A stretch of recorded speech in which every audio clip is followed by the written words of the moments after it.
2021 has been a fantastic year for music. After everything stalling out in 2020, many artists took that time to craft great records and make some truly amazing stuff. Multiple of these albums are in my all-time favorites, and we have several future classics on the card. Let's get into it. Number 10, An Evening with Silk Sonic. Bruno Mars and Anderson.Paak team up to create a 70s-inspired record and execute the simple concept of heartbreak in a really nice way. Despite a weak track or two and the lack of originality, the record comes through really nicely, and the chemistry is clear to see. Hopefully they continue to work together in the future. Now, at number 9, we have Starface, the supergroup made up of 7L, Esoteric, and Inspected Deck, teaming up with MF Doom, more stuff from his posthumous vault. Despite the number of terrible posthumous projects this year, like the Pop Smoke, Juice WRLD, etc., this one was amazing. The Mad Libby production, with the members all writing it well, and Doom's signature supervillain aesthetic made this a welcome throwback to the early 2000s for me, and one of the best projects of the year.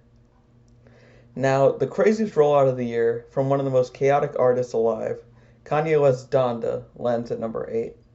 This album has some of the most hard, lyrically dense, and beautiful songs of the year, but there are a couple throwaways like, say, Television or Junya.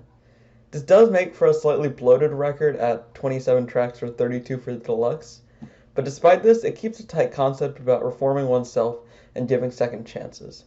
Still, a great project from one of my favorite artists. At number 7, Injury Reserve's insane, eclectic record, Before I Get to Phoenix. It functions as a tribute to late member Stepa Groggs, and with a barrage of sound, it encapsulates grief and provides commentary on the current state of the world. Despite being one of the hardest listens of the year, it provided some amazing material. Next, Tyler the Creator's Call Me If You Get Lost. Despite a looser story than the previous record, it continues Tyler's creative streak with some of the most magical beats of the year. It makes me feel like I'm in Switzerland with Tyler and DJ Drama, and Tyler's return to rapping goes over great. This record is part flex and part heartbreak, which just works. Top 5 time, and we have Brockhampton's Roadrunner, New Light, New Machine. The group's continuation as a rap boy band, even after some behind-the-scenes issues, goes over great. Their personal touching tracks like What's the Occasion and Delight, and hard tracks like Buzzcut and Bankroll, which just show the group's versatility. Overall, this combines elements of rock and pop to give a nice twist on the hip-hop genre, as the band has been doing for years. Next, this is kind of cheating, but I'm going to place 2 records at number 4. Nas, yes, Nasty Nas, with King's Disease, the all-killer, no-filler Meditation on Fame, and the Christmas care package, Magic. The new record, Magic, needs a bit of time to digest, but track for track, King's Disease 2 has to be the better record. Both deserve a top 5 placement, but it felt unfair for Nas to have 2 spots. Hit Boy continues his series of great collabs with Nas, making old school yet somewhat modern beats for the GOAT to glide over. Moments is one of my favorite tracks of the year, and both projects are well worth your time. Now, top 3. We got the hauntingly beautiful Jubilee from Japanese Breakfast. Michelle Zauner continues her creative streak of records, and this is the masterpiece.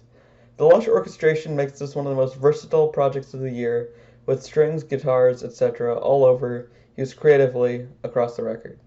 The theme is not as dark as the last couple records, but it still deals with heartbreak and personal trauma. This is just an amazing listen from a soundscape perspective, and one of the best of the year. And at number 2, JPEG Mafia, one of the most experimental and insane rappers on the scene, drops more heat with his best work to date, LP. Despite sample clearance issues, the offline version of this record is amazing, calling out the music industry. It has soul samples with a lo-fi style, complementing his scintillating delivery as he skates over every track. This is just a fantastic listen. And at number 1, of course, it's Little Simz, Sometimes I Might Be Introvert. The beats range from soulful singing on Woman to Afro beats on Point and Kill to UK grime on Rolling Stone, as she explores street life, the music industry, and more across 19 flawless tracks. The best way to describe this is as the British To Pimp a Butterfly, and currently it's one of my favorite albums of all time. The storytelling about her family and her own progression towards the top of the industry is the best on any record in years, and, well, just listen to it. Anyway, thank you for watching. If you enjoyed this and want to see more, Make sure to subscribe with notifications for more short and long form content. Happy New Year and see ya!